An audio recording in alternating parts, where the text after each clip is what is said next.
pangalawang araw ng pakarera ng MMTCI, Metro Manila Turf Club Inc., sa Malvar, Tanawan City, Batangas, Biyernes, November 22, 2024, at mayroon tayo muling matutunghayang 7 mga exciting na karera para sa araw na ito, at ang post time ng unang karera ay mas maagang, alas 3:00 ng hapon. Kaya simulan na natin ang mga karera gabay, diya, tips at analysis ng channel na ito.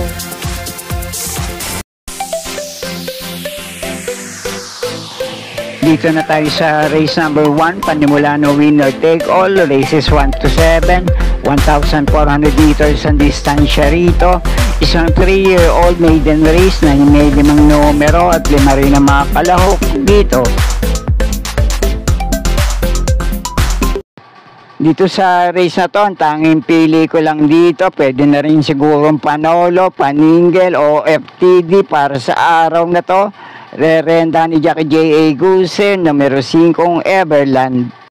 Huling takbo ni Everland ay sa 1,200 meters sa distansya, na segunda to kay Jasmine. At nung huling takbo naman ito sa 1,400 meters sa distansya, paglalabanan nila ngayon, pumeba na 1.30 sarado. Si Jackie J.R.D. Ocampo Rumenda rito, na segundo to, nakaprasong ilong lang kay Natural Beauty. Tinalo niya sa datingan sa laban na yon ay si Brown Pirate, at kasama sa tinalo niya sa datingan tong numero 2 na Heto na. At may isa pa rin itong takbo sa parehong distansya, 1.28.8 naman ang prineba, na si Jackie Aguilar Rumenda rito, na segunda to kay Brown Missile. Tinalo niya naman sa datingan sa laban na yon ay itong numero 3 na Reigning in Manila. Kaya muli, isang magandang salida lang sa gate, iwas aberya sa laban, pwede na rin siya makaraos ng panalo rito. Tanging pili ko, numero 5, Everland.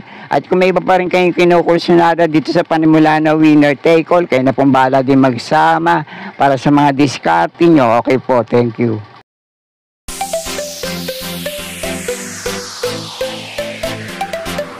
At sa race number 2 naman ang panimulaan ng Pick 6, races 2 to 7, 1,200 meters naman ang distansya rito, na may 6 na numero at 6 din na mga kalahok dito.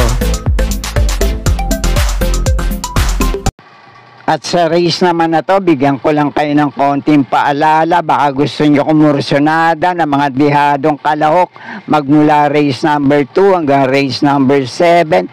Anybody's race yan. At pwede kayong dumiskarte ng mga liyamado, lalo na ng mga dihado sa mga race na to. Pero para sa mga pili ko sa race number 2, pampremera ko itong numero 1 Compassion. Panigundo ko naman dito, numero 6 na 7 of Diamonds. At panersera ko naman dito, numero 5 Chepcat. At kung may iba pa rin naman kayong kinukursunadang kalahok dito, pwede rin naman, lalo na itong dehado. Pakibantayan nyo lang, baka bumulaga ngayon sa race na to kung mailalaban lang. Numero 4 Street Magic. Okay, kayo na pong bahala para sa mga pili, kursunada, para sa mga diskarte nyo sa race na to. Okay po, thank you.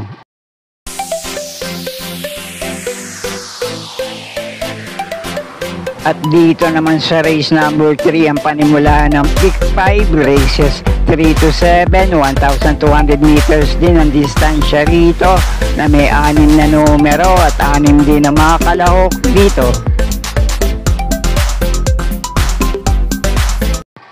At dito naman sa race na to, isang magandang laban para sa 6 na kalahok dito, na nakapagtala na ng mainam din mga tiyempo magmula 1:13 hanggang 1:14 sa mga dating laban nila sa ganito rin naman distansya. At yun ay depende na nga lang kung sino ang nalabanan nila. Pero ang unang pili ko rito ngayon, numero 1 Queen Gabi, na medyo mababa na sa grupong lalabanan ngayon, at may mga naitalaring tiyempong mas mainam sa mga naitalaring tiyempo ng ibang kalahok dito. Pwedeng-pwede ang Panama, numero 1 Queen Gabi, maganda lang ang magiging salida at wag lang matatabunan sa labasan at matatraffic mula likuan hanggang meta. Pwede na rin siya makaraos ng panalo rito. At kung sakali lang na hindi magpakitang gilas ngayon sa laban, itong numero 1 Queen Gabi, pwede nyo pa rin panama sa pagpipilian. De Bandera mauna manalo ngayon, numero 5 Don Pedro. At itong parehong derimating kalahok dito sa Bayang Bulusok sa meta, numero 3 na Passailing at numero 4 Achihali. Kayo na pong bahala para sa iba nyo pang kinukursunadang kalahok sa race na to. Okay po, thank you.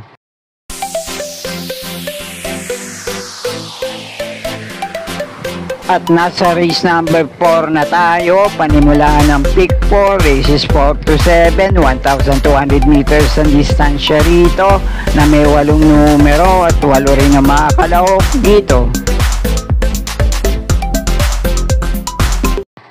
At sa race naman na to, palagay ko isang magandang laban pa rin para sa 8 kalahok dito. Kaya kung may iba pa rin kayo kinukursunadang kalahok dito, llamado man o dehado, kayo na pong bahala magsama para sa mga diskarte nyo.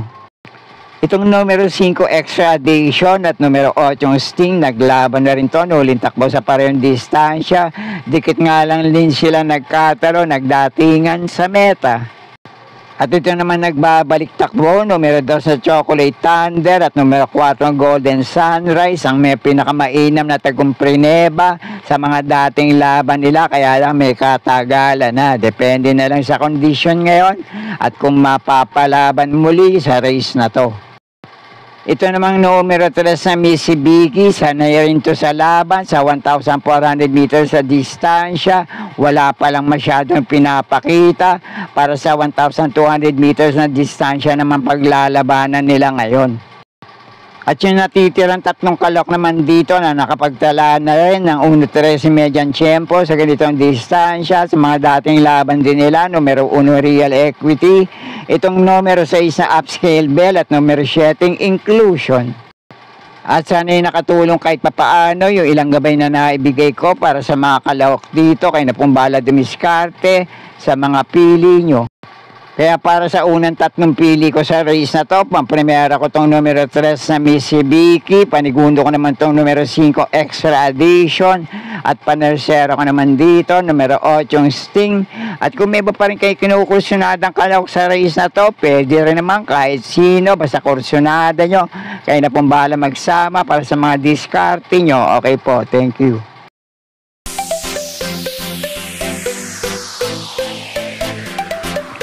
At dito naman sa race number 5, 1,200 meters ang distansya rito, na may 8 numero at 8 rin na mga kalahok dito.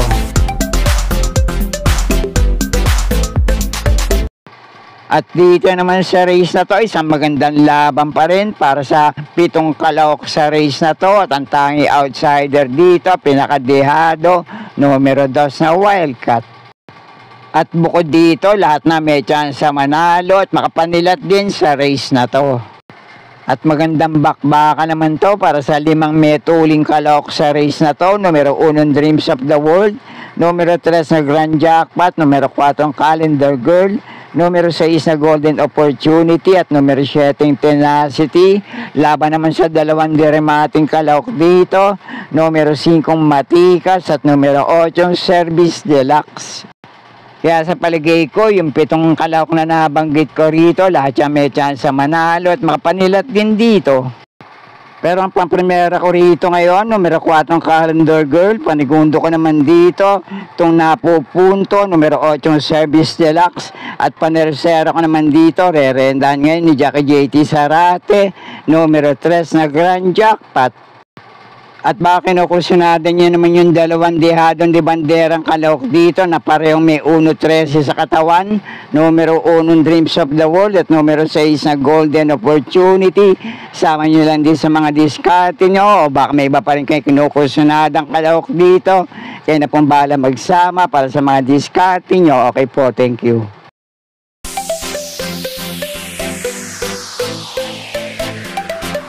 At nasa penultimate race na tayo, 1,200 meters din ang distansya rito, race number 6, may 6 na numero at 6 din ang mga kalahok dito. Dito naman sa race na to, may mga nagbabalik takbo galing sa mahabang bakasyon. Di nga lang nating alam kung nasa magandang kondisyon ngayon at muling mapapalaban sa race na to. Numero 2 na Lucky Hilda at numero 4 Jengwers Prada. At yung tatlong kalahok naman dito na pare-parehong nakapagtala ng 1.15 media nung mga huling takbo nila sa parehong distansya. Numero 1 Bolt Champ, numero 3 na Sinag at numero 6 na Samantha. At yung pinakamababa na sa grupong lalabanan naman ngayon, itong numero 5 My Diamond, depende na nga lang din sa kondisyon at kung mapapalaban dito. Pero ang pampremera ko rito ngayon, ito nagbabalik takbo, metulin, mauna manalo. Kapag napabayaan nila sa harapan, pwedeng tumapos ng karera, manalo na rin dito. Numero 2 na Lucky Hilda. Panigundo ko naman dito, itong medyo mababa na rin sa grupong lalabanan niya ngayon. May tagumpre ba rin na 1.13 medyang naitala sa ganitong distansya sa mga dating laban niya. Sana nga lang nasa magandang kondisyon ngayon. Numero 5 My Diamond. At yung dalawang kalok naman dito na pwede niyong panama sa pagpipilian. Ito nagbabalik takbo. Numero 4 ang Jengwers Prada. May dalawang barrieran to. Hindi gaano mainam ang chinempo. Sa 1,200 meters din na distansya. Pero may tagumpre-ba rin to na dating naitala bago to naibakasyon. 1.13 sarado sa mga dating laban niya. At ito naman numero 1 Bolt Champ, mainam din yung huling takbo nito sa parehong distansya, 1.15.8 Prineva. Si Jackie PM Caballero rin naman na remenda rito, dumating ng panlima kay Lucky Julian. Kaya muli, pang-primera ko pa rin dito, mauna manalong numero 2 na Lucky Hilda, panigundo ko naman itong numero 5 My Diamond, panersera ko naman dito, nagbabalik takbo ring numero 4 Jengwers Prada, pwede nyo pa rin panama sa pagpipilian, baka kursunada yun, numero 1 Bolt Champ, kaya na pong bala para sa mga diskarte nyo rito. Okay po, thank you.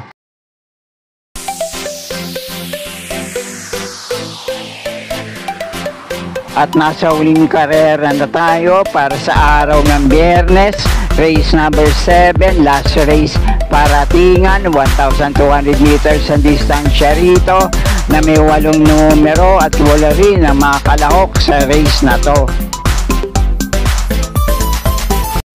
At dito naman sa race na to, isang magandang laban para sa paratingan, para sa lahat ng kalahok dito. At kung sakali lang sana ng lahat ng kalahok dito ay mapapalaban ngayon, magandang bakbakan na mapapanood natin dito sa last race paratingan.